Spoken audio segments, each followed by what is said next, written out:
Class 10th VVI objective questions, ठीक है, questions.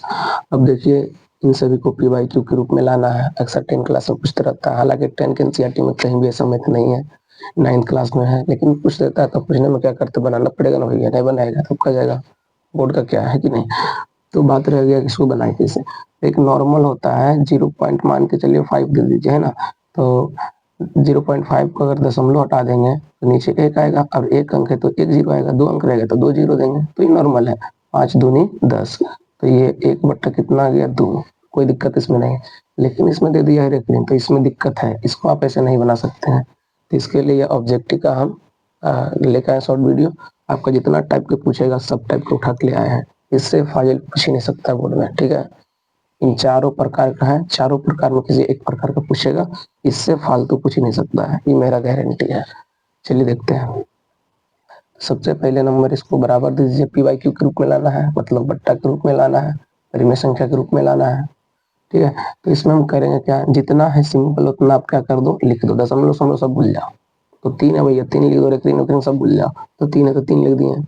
अब देखिए भूल गए, अब याद लाई क्या क्या है, देख रहे हैं हम लोग, तो 0 दशमलव और दशमलव के बाद एक संख्या है, और एक संख्या है तो एक ही ऊपर रेखलीन है, मतलब एक है तो एक पूरे उसी पर रेखलीन है।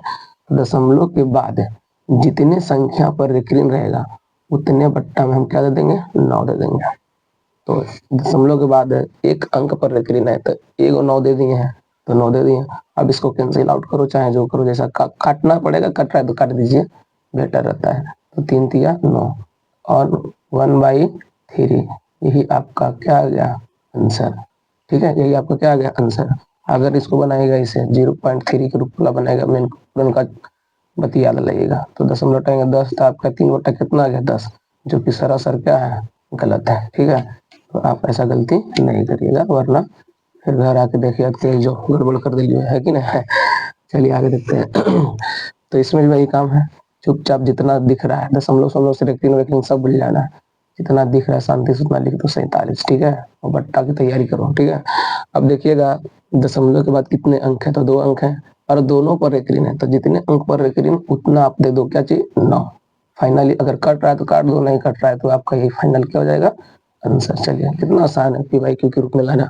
अब इसी को हम वीडियो में बनाए, पीछे वीडियो जो अपलोड किए हैं उसको देख लीजिएगा थोड़ा, इसमें देखिएगा लॉन्ग जाएगा, यहाँ से मतलब पूरा भर जाएगा, ठीक है, लेकिन शॉर्ट में आपको सेकेंडों नहीं लगेगा, बना दीजिएगा, ठीक है। अब इसकी बात रह गया, तो इसमें थोड़ा है, थोड़ा मेहनत उससे थोड़ा ज्यादा है, मतलब हार्ड नहीं कर सकते हैं, मतलब थोड़ा लॉन्ग है उसे। यहाँ पर देख लेते हैं, हम वही ट्रिक्स अपनाना है, हमको दशमलव रेखलीन भूल जाना है, जितना सिंपल सी बात लिख देना, ठीक है। तो 57 57 हम लोग क्या कर दिए, लिख दिए, ठीक है।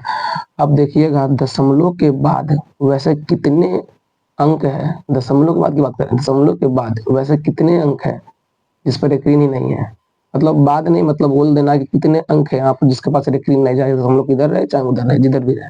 तो देखिए भैया 5 पर नहीं है, जिस पर रेखलीन नहीं है उसको आप इसमें क्या कर देना, ऊपर वाले में घटा देना है, जिस पर रेखलीन नहीं है, जहाँ हम लोग इधर रहे चाहे उधर रहे, ठीक है। अब बात रह गया नीचे में लिखने का, बट्टा में लिखने का, तो बट्टा में लिखने का तरीका है, सबसे पहले हम रेखलीन के वाले के हिसाब से चलते हैं, उसके बाद बिना रेखलीन के हिसाब से चलते हैं। तो दशमलव के बाद देखिए रेखलीन कई संख्या पर, कितने अंक पर है, संख्या नहीं कितने अंक पर है, तो 1 अंक पर है, तो 1 9 दीजिए। और फिर अभी देखिए बिना दशमलव के लिए चलते हैं, तो दशमलव के बाद कितने अंक पर रेखलीन नहीं है, तो 1 अंक पर रेखलीन नहीं, तो 1 को क्या दे देना है, 0 दे देना है। अब यहाँ आराम से इसको घटा दीजिए, कितना आ जाएगा 52/90, 52 कितना आ जाएगा 90। अब कट रहा है तो काट दीजिए, नहीं कटता है तो छोड़ दीजिए, लेकिन कट रहा है तो काट दीजिए, 2 से काट दीजिए, 26 दूनी 90, 45 दूनी 90, है ना, मतलब 26 दूनी 92, 52 सॉरी, 26 दूनी 52 और 45 दूनी 90, तो बना गया कितना 26/45। अब इसको मोबाइल में या कैलकुलेट कर लीजिए या बना के देखिए, आपको आएगा 0.7777 आते रहेगा, यानी 7 आते रहेगा, मतलब 7 पर दे सकते हैं, तो वही वापस आ जाएगा, आप चेक भी कर सकते हैं। चलिए अब इसकी बारी है, अब इसकी बारी है तो चुपचाप शांति से ही बोले, रेखलीन भूल जाओ, दशमलव भूल जाओ, सारा कुछ भूल जाओ, बस याद रखो। तो अंक कितना है 547, ठीक है। अब तो जिस जिस पर रेखलीन नहीं है उस चीज को इसमें घटा देना, तो रेखलीन किस पर नहीं, 5 4 पर नहीं है, तो 5 4 मतलब क्या समझे, चौवन, है ना। इसको आप अपन आराम से क्या कर दो, हटा दो बट्टा में, अब देखिए दशमलव कितने, दशमलव के बाद कितने अंक पर एक ऋण है, तो 1 अंक पर एक ऋण है। तो अब 1 9 2 है ना, कितने अंक पर एक ऋण नहीं है, तो 1 अंक पर एक ऋण नहीं, तो 1 0 2। देखो बट्टा में जो भी लिखने का मामला है, दशमलव से इधर का उसका कोई मतलब नहीं बनता है, सब दशमलव का इधर का काम करेंगे, ठीक है। अब देखिए इसको घटा सकते हैं, 7 में से 4 जाएगा कितना आएगा, 3 आएगा। अब देखिए यहाँ पर 4 में से 5 जाएगा नहीं, तो एक पैसा लेता है ना, तो ये कितना आ गया 14, 14 में से 5 गया तो कितना जाएगा, 9 5 14, 9 4 13, 9 9 4 13, 9 5, 9 5 कितना हो जाएगा 14, यानी 5 आ जाएगा, 9 सॉरी 9 आ जाएगा। अब यहाँ पर कितना बच गया भैया, 4 4, अब तो 4 ही यहाँ पे लिखा है ना बट्टा। अब कितना आ जाएगा 90, कितना जाएगा 90।